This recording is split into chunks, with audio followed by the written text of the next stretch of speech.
Have you ever wondered why some people walk into a room and instantly change the energy without saying much, while others speak endlessly and remain invisible? This is not luck, and it is not beauty, money, or status. It is psychology. This is the story of Thomas, a man who discovered why some people are loved everywhere they go, and why others spend their lives chasing affection that never fully arrives. Listen carefully, because this story is not just about Thomas, it is about you. Thomas was not born special. He was not the loudest voice, the funniest person, or the most confident man in the room. In fact, for a long time, Thomas believed something was wrong with him. He watched others receive warmth, invitations, and loyalty, while he stood on the edges, wondering what secret language he had missed. He tried to change himself. He smiled more than he felt. He agreed when he wanted to refuse. He gave more than he could afford emotionally. And still, love felt conditional, fragile, and temporary. That was the moment his real journey began. One evening, Thomas sat alone and realized a painful truth. The more he tried to be loved, the less respected he felt. Psychology explains this clearly. People sense emotional hunger the same way they sense fear. It creates discomfort.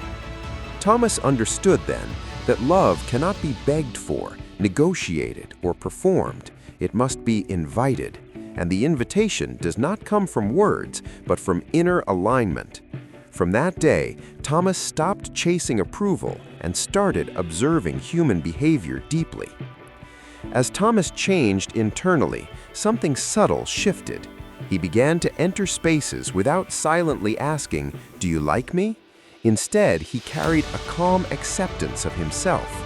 This self-acceptance acted like a mirror. People felt relaxed around him. They trusted him without knowing why. Psychology calls this emotional resonance, when your internal state becomes a signal others respond to unconsciously. Thomas learned that people do not respond to who you pretend to be. They respond to who you believe you are.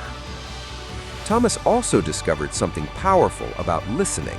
Most people listen only to reply, to impress, or to compete.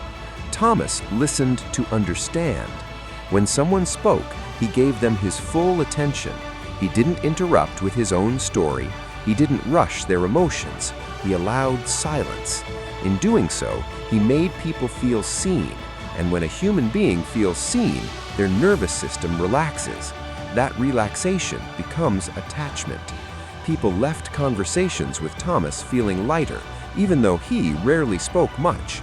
Love grew in that quiet space. Over time, Thomas noticed another truth. People are drawn to emotional safety, not excitement alone, not intensity alone, but safety. He learned to be warm without being needy, present without being possessive. When he gave freely. When he walked away, he did so without resentment. This emotional independence created curiosity and respect. Psychology teaches us that humans are attracted to those who are complete within themselves. Thomas no longer chased love. He became a place love could rest. There were moments when Thomas was tested. He was disrespected, overlooked, and misunderstood. In the past, he would have over-explained or fought for validation, but now he responded differently. He set boundaries calmly. He spoke clearly and briefly. He walked away when necessary. People noticed. Respect grew. Love deepened. Boundaries, Thomas learned, are not walls. They are signals of self-worth, and people are instinctively drawn to those who protect their inner world. Thomas also understood the psychology of mystery. He stopped oversharing. He stopped explaining every emotion. He allowed people to discover him slowly, not through manipulation, but through depth. Humans are wired to explore what feels grounded yet unknown. Thomas remained kind but not predictable, open but not exposed. This balance made people lean in rather than pull away. As time passed, Thomas realized the most powerful truth of all. People do not love you for what you do for them, but for how they feel about themselves in your presence. He celebrated others without jealousy. He acknowledged strengths without competition. He gave credit freely. This created emotional abundance around him. When people felt valued, they naturally valued Thomas in return. One day, someone finally asked Thomas the question he once asked the world: "Why do people love you so easily?" Thomas paused and answered softly. He said that love arrived in his life the moment he stopped trying to earn it and started living from self-respect. He explained that when you stop demanding love from the world relaxes around you, and in that relaxation, connection grows naturally. The psychology is simple, yet deeply misunderstood. Love is not attracted to performance, it is attracted to presence, not to perfection, but to peace. Thomas became loved everywhere, not because he tried harder, but because he became emotionally grounded. He no longer needed to prove his worth, and when you do not need to prove your worth, others feel no need to test it. If you remember anything from Thomas's story, remember this: the most loved people in the world are not the loudest, the richest, or the most impressive. They are the ones who are comfortable with themselves, respectful of others, and calm in their own skin. When you master that, love stops being something you chase, it becomes something that finds you. And maybe, just like Thomas, the moment you stop asking the world to love you is the moment the world finally does. As Thomas continued to live this way, something unexpected happened inside him. He stopped measuring himself against others. He stopped comparing his journey, his voice, and his pace. Comparison had once drained him, but now he understood its psychology. Comparison is the thief of presence. The moment you compare, you leave yourself. And when you leave yourself, people feel it. Thomas stayed present, and that presence became magnetic. People began to confide in him, not because he had answers, but because he created space. When someone cried, he did not rush to fix them. When someone spoke, he did not judge them. He allowed emotions to exist without resistance. Psychology shows that when emotions are accepted, they lose their intensity. Thomas became a calm anchor in a chaotic world, and people naturally gravitated toward him for stability. There were days Thomas felt lonely. Being emotionally strong did not make him immune to pain, but he learned something crucial. Loneliness does not mean you are unlovable. It means you are becoming selective. The more Thomas honored his boundaries, the fewer people could access him, but the connections that remained became deeper, healthier, and real. He chose quality over quantity, depth over noise. Thomas also learned the power of silence. Silence, he discovered, makes people reveal themselves. Most people fill silence out of fear.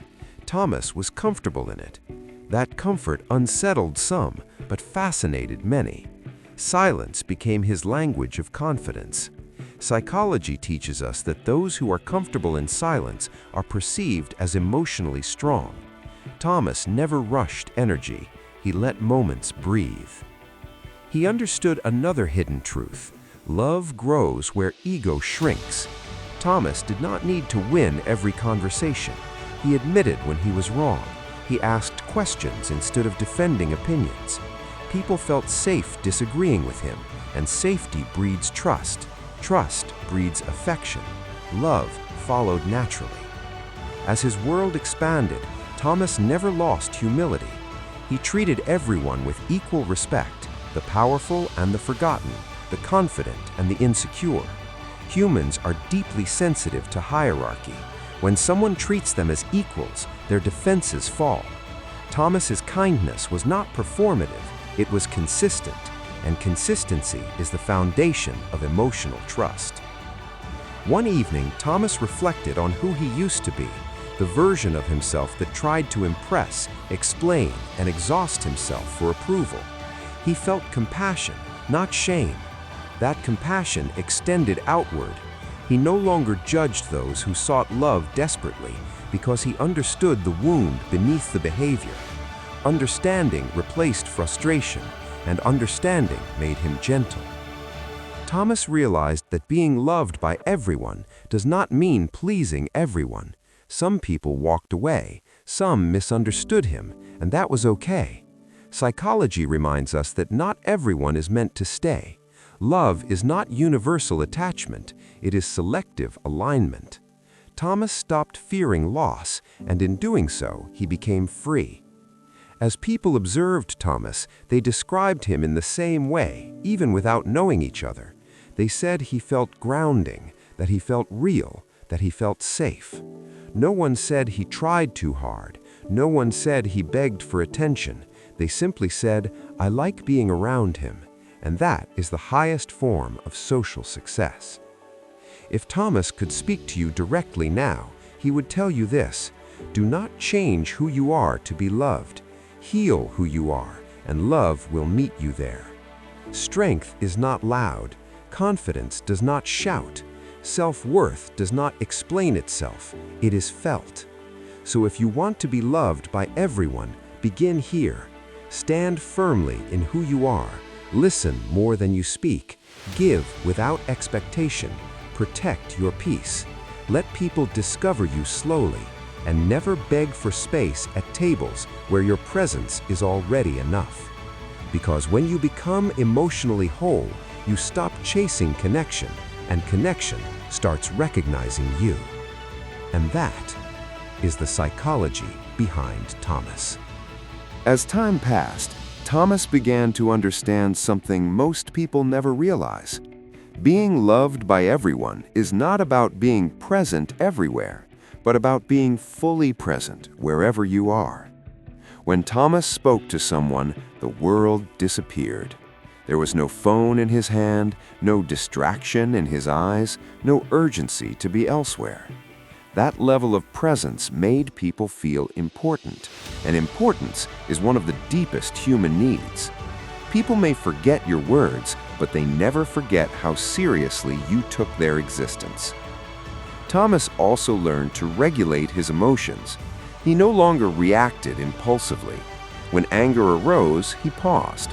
When fear appeared, he observed it. Emotional regulation is powerful because it prevents emotional dumping onto others. Psychology shows that people are drawn to those who can hold their emotions without forcing others to carry them. Thomas became emotionally steady, and steadiness feels like home to the human mind. There were moments when people tested him, consciously or unconsciously. They pushed boundaries, challenged his patience, or tried to provoke reactions. In the past, Thomas would have tried to explain himself. Now, he understood that clarity does not require justification. He responded with calm honesty or silence. Silence, when chosen, became his strongest response. It communicated self-control, and self-control commands respect. Thomas stopped needing to be understood by everyone. This was one of his greatest transformations. Psychology teaches us that the need to be understood often comes from inner insecurity. When Thomas accepted that misunderstanding is part of human interaction, he became free. He expressed himself truthfully and let go of the outcome. Ironically, this made people understand him more. He also learned to appreciate solitude.